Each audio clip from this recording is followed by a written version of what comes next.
नमस्कार दोस्तों, आज की तारीख है 6 फरवरी 2026, दिन शुक्रवार और आज की हिंदी तिथि है फाल्गुन माह की कृष्ण पक्ष पंचमी। तो चलिए अब जानते हैं दुनिया भर की सबसे बड़ी खबरें। ईरान में हिरासत में लिए गए 16 भारतीय नाविकों में से 8 को रिहा कर दिया गया है और वे जल्द भारत लौटेंगे। विदेश मंत्रालय के प्रवक्ता रणधीर जायसवाल ने बताया कि जरूरी ट्रैवल फॉर्मेलिटीज पूरी होते ही उनकी वापसी होगी। भारत को ईरानी अधिकारियों से कंसुलर एक्सेस मिला है और बंदर अब्बास स्थित भारतीय वाणिज्य दूतावास लगातार नाविकों से संपर्क में है। बाकी 8 नाविकों की रिहाई के लिए भी बातचीत जारी है। भारतीय दूतावास ने जहाज की यूएई बेस्ड कंपनी से भी संपर्क कर क्रू के लिए खाना पानी और कानूनी मदद सुनिश्चित करने को कहा है। प्रधानमंत्री नरेंद्र मोदी ने कहा है कि परीक्षा पे चर्चा अब सिर्फ एक कार्यक्रम नहीं बल्कि एक जन आंदोलन बन चुका है। शिक्षा मंत्री धर्मेंद्र प्रधान के लेख का हवाला देते हुए पीएमओ ने बताया कि यह पहल छात्रों के मानसिक दबाव को कम कर उन्हें आत्मविश्वासी बनाने का मंच बन गई है। राष्ट्रीय शिक्षा नीति 2020 के अनुसार यह कार्यक्रम चाइल्ड सेंट्रिक अप्रोच, मातृभाषा शिक्षा और भारतीय ज्ञान परंपरा को बढ़ावा देता है। इस साल 4.5 करोड़ से ज़्यादा रजिस्ट्रेशन हुए, जो नया रिकॉर्ड है। प्रधानमंत्री की सहज बातचीत से बच्चे अपनी बातें खुलकर रख पाते हैं। इसका उद्देश्य है रचनात्मक सोचने की क्षमता और भावनात्मक संतुलन के साथ विकसित भारत के लिए तैयार युवा बनाना। संयुक्त राष्ट्र महासचिव एंटोनियो गुटेरेस ने चेतावनी दी है कि यूएन गंभीर फाइनेंशियल क्राइसिस से गुजर रहा है और अगर बकाया राशि नहीं मिली तो संस्था जुलाई तक कैश खत्म हो सकता है। रिपोर्ट के अनुसार यूएन पर करीब 1.57 बिलियन डॉलर की फीस बकाया है, जिसमें सबसे बड़ा हिस्सा अमेरिका का है, लगभग 2.19 बिलियन डॉलर। अमेरिका ने पिछले साल नियमित बजट में भुगतान नहीं किया। गुटेरेस ने सदस्य देशों से तुरंत योगदान देने की अपील की है। वहीं ट्रंप प्रशासन का कहना है कि यूएन में खर्च और ब्यूरोक्रेसी बहुत ज्यादा है। नियमों के कारण बिना मिले पैसे भी देशों को वापस क्रेडिट करने पड़ते हैं, जिसे गुटेरेस ने रेस टू बैंकरप्सी बताया है। भारत और अमेरिका के बीच द्विपक्षीय व्यापार समझौते का पहला चरण अगले 4 से 5 दिनों में लागू होने जा रहा है। वाणिज्य मंत्री पीयूष गोयल ने बताया कि इसके बाद भारतीय उत्पादों पर अमेरिकी टैरिफ घटकर 18% हो जाएगा। जल्द ही दोनों देशों का संयुक्त बयान और एग्जीक्यूटिव ऑर्डर जारी होगा। पूरा और व्यापक समझौता मिड मार्च तक साइन करने का लक्ष्य है। भारत अब तक 8 बड़े ट्रेड एग्रीमेंट्स कर चुका है और यह अमेरिका के साथ 9वां समझौता होगा। गोयल ने कहा कि इसमें किसानों के हित सुरक्षित हैं, एग्रीकल्चर और डेयरी सेक्टर को बाहर रखा गया है। यह डील एमएसएमई, टेक्नोलॉजी एक्सेस और make in India for the world को नई ताकत देगी। प्रधानमंत्री नरेंद्र मोदी 7 और 8 फरवरी को मलेशिया के प्रधानमंत्री अनवर इब्राहिम के निमंत्रण पर कुआलालंपुर की यात्रा करेंगे। विदेश मंत्रालय ने बताया कि यह पीएम मोदी की मलेशिया की तीसरी यात्रा होगी। अगस्त 2024 में दोनों देशों के रिश्तों को कॉम्प्रिहेंसिव स्ट्रेटेजिक पार्टनरशिप का दर्जा मिला था और यह दौरा उसी साझेदारी को और मजबूत करेगा। यात्रा के दौरान व्यापार, रक्षा, सुरक्षा, सेमीकंडक्टर्स, डिजिटल टेक्नोलॉजी और रिन्यूएबल एनर्जी जैसे अहम क्षेत्रों पर चर्चा होगी। प्रधानमंत्री मोदी अनवर इब्राहिम के साथ द्विपक्षीय वार्ता करेंगे और 10वां इंडिया मलेशिया सीईओ फोरम भी आयोजित होगा। मलेशिया एशियन में भारत का तीसरा सबसे बड़ा ट्रेड पार्टनर है और द्विपक्षीय व्यापार लगभग 20 बिलियन डॉलर का है।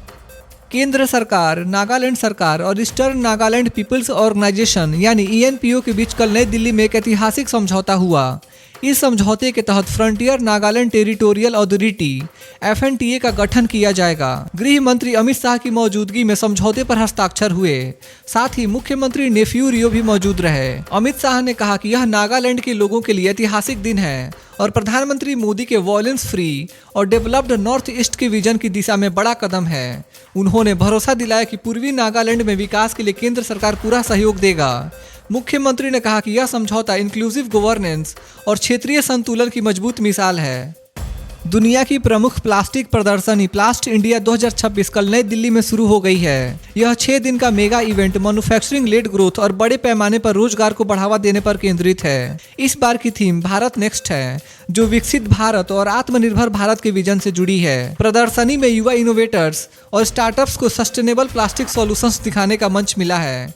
प्लास्ट इंडिया के राष्ट्रीय अध्यक्ष आलोक तिब्रेवाल ने बताया कि इसमें 2000 से ज्यादा एग्जीबिटर्स भाग ले रहे हैं। उन्होंने कहा कि यह दुनिया की पहली जीरो वेस्टेज एग्जीबिशन बन गई है और करीब 6 लाख विजिटर्स के आने की उम्मीद है। आयोजन भारत मंडपम में 10 तारीख तक चलेगा। केंद्रीय गृह मंत्री अमित शाह ने भारत का पहला cooperative based ride hailing platform Bharat taxi launch किया है। यह platform multi state cooperative societies act 2002 के तहत रजिस्टर्ड है और पूरी तरह zero commission surge free pricing model पर काम करेगा। इसका मतलब ड्राइवरों की कमाई सीधे उन्हीं को मिलेगी, किसी कंपनी की कटौती नहीं होगी। अमित शाह ने कहा कि सरकार टैक्सी बिजनेस में नहीं उतर रही, बल्कि सहकारिता मॉडल के जरिए ड्राइवरों को सशक्त किया जा रहा है। इससे उनकी आमदनी बढ़ेगी और आर्थिक सुरक्षा मिलेगी। कार्यक्रम में 9 मऊस पर हस्ताक्षर हुए, जो डिजिटल सुविधा, सेफ्टी और बेहतर सर्विस डिलीवरी को मजबूत करेंगे। विदेश मंत्री डॉक्टर एस जयशंकर ने कहा है कि ऐतिहासिक इंडिया यूएस ट्रेड डील अब अंतिम चरण में है और इसकी डिटेलिंग बहुत जल्द पूरी हो जाएगी। सोशल मीडिया पोस्ट में उन्होंने अपनी अमेरिका यात्रा को प्रोडक्टिव और पॉजिटिव बताया। जयशंकर ने कहा कि यह समझौता भारत अमेरिका रिश्तों में एक नया अध्याय खोलेगा और दोनों देशों के लिए बड़े आर्थिक अवसर लाएगा। उन्होंने बताया कि क्रिटिकल मिनरल्स कॉर्पोरेशन पर भी तेजी से काम आगे बढ़ रहा है। आने वाले दिनों में रणनीतिक, रक्षा और ऊर्जा मुद्दों पर गहरी बातचीत होगी। यह डील व्यापार, निवेश और तकनीक के क्षेत्र में नई मजबूती देगी। भारत ने साफ कहा कि 1.4 अरब नागरिकों की एनर्जी सिक्योरिटी सरकार की सबसे बड़ी प्राथमिकता है।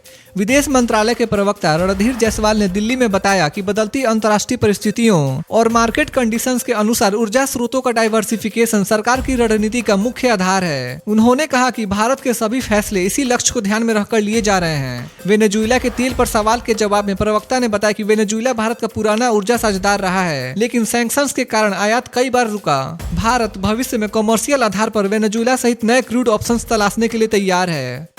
चुनाव आयोग ने कल असम, केरल, पुडुचेरी, तमिलनाडु और पश्चिम बंगाल के आगामी विधानसभा चुनावों के लिए तैनात होने वाले सेंट्रल ऑब्जर्वर्स की ब्रीफिंग बैठक आयोजित की। आयोग ने बताया कि कुल 1400 से अधिक अधिकारी बुलाए गए हैं, जिनमें 714 जनरल ऑब्जर्वर्स, 233 पुलिस ऑब्जर्वर्स और 497 एक्सपेंडिचर ऑब्जर्वर्स शामिल हैं। मुख्य चुनाव आयुक्त ज्ञानेश कुमार ने कहा कि ये अधिकारी ईसीआई के बीकन्स की तरह काम करेंगे और फ्री, फेयर और ट्रांसपेरेंट इलेक्शन सुनिश्चित करेंगे। उन्होंने कहा कि इन ऑब्जर्वर्स की मौजूदगी से 824 विधानसभा क्षेत्रों में पूरी चुनावी मशीनरी को नई ऊर्जा मिलेगी और चुनाव प्रक्रिया मजबूत बनेगी।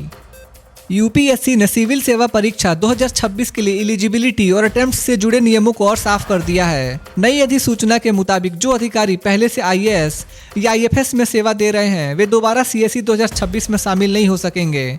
अगर किसी उम्मीदवार को प्रीलिम्स के बाद लेकिन मेंस से पहले आईएएस या आईएफएस नियुक्ति मिलती है तो उसे मेंस देने की अनुमति नहीं होगी। आईपीएस को लेकर भी पहली बार स्पष्ट कहा गया है कि पहले से चयनित आईपीएस अधिकारी दोबारा आईपीएस के लिए पात्र नहीं होंगे। ऑनलाइन आवेदन upsc.government.in पर 24 फरवरी तक भरे जा सकते हैं। भारत और गल्फ कोऑपरेशन काउंसिल यानी जीसीसी के बीच प्रस्तावित फ्री ट्रेड एग्रीमेंट एफटीए की बातचीत शुरू करने के लिए कल नई दिल्ली में टर्म्स ऑफ रेफरेंस पर हस्ताक्षर हुए। यह समझौता दोनों पक्षों के आर्थिक रिश्तों को नई मजबूती देगा। वाणिज्य मंत्री पीयूष गोयल ने कहा कि यह एफटीए व्यापार में स्थिरता लाएगा, निवेश बढ़ाएगा और रोजगार के नए मौके बनाएगा। भारत और जीसीसी के बीच 2024-25 में व्यापार 178.56 अरब डॉलर रहा, जो भारत के कुल वैश्विक व्यापार का 15% से ज्यादा है। जीसीसी से भारत को मुख्य रूप से क्रूड ऑयल और एलएनजी मिलती है, जबकि भारत इंजीनियरिंग गुड्स, राइस और टेक्सटाइल निर्यात करता है। हिंदू समाचार के अनुसार 5 तेजस फाइटर जेट्स भारतीय वायुसेना को सौंपने के लिए तैयार हैं। यह जानकारी हिंदुस्तान एरोनॉटिक्स लिमिटेड HAL ने दी है। HAL ने बताया कि इन जेट्स का प्रोडक्शन पूरा हो गया है और जल्द ही डिलीवरी के प्रोसेस को पूरा किया जाएगा। तेजस भारत का इंडिजिनस लाइट कॉम्बैट एयरक्राफ्ट है, जो मॉडर्न टेक्नोलॉजी और कॉम्बैट कैपेबिलिटीज से लैस है। यह कदम मेक इन इंडिया और रक्षा आत्मनिर्भरता को मजबूत करेगा। भारतीय वायुसेना की ऑपरेशनल स्ट्रेंथ को बढ़ाने के साथ ही यह जेट्स देश की सुरक्षा और एयर पावर को और मजबूत बनाएंगे। कल भारत में सोना और चांदी की कीमतों में नोटिसेबल बदलाव देखा गया। सोने का 24 कैरेट गोल्ड का रेट कल करीब 15,200 रुपये प्रति ग्राम के आसपास रहा, जबकि 22 कैरेट गोल्ड लगभग 13,930 रुपये प्रति ग्राम रहा। चांदी का भाव कल लगभग 300 रुपये प्रति ग्राम और 3 लाख रुपए प्रति किलो के आसपास रहा। इन भावों में उतार चढ़ाव अंतर्राष्ट्रीय बाजार, MCX और करेंसी मूवमेंट्स के कारण रोजाना होता रहता है। निवेशकों और उपभोक्ताओं को सलाह दी जाती है कि वे भाव कितना स्टेबल है, यह ध्यान में रखकर ही खरीद बिक्री का निर्णय लें। तो दोस्तों, आज के लिए बस इतना ही था। देश भर के छोटे बड़े अपडेट्स और हर दिन के मुख्य समाचार देखने के लिए हमारे YouTube न्यूज़ चैनल इंडियन जनता न्यूज़ को सब्सक्राइब जरूर करें। मिलते हैं अगले वीडियो में, तब तक के लिए बाय बाय, टेक केयर, जय हिंद।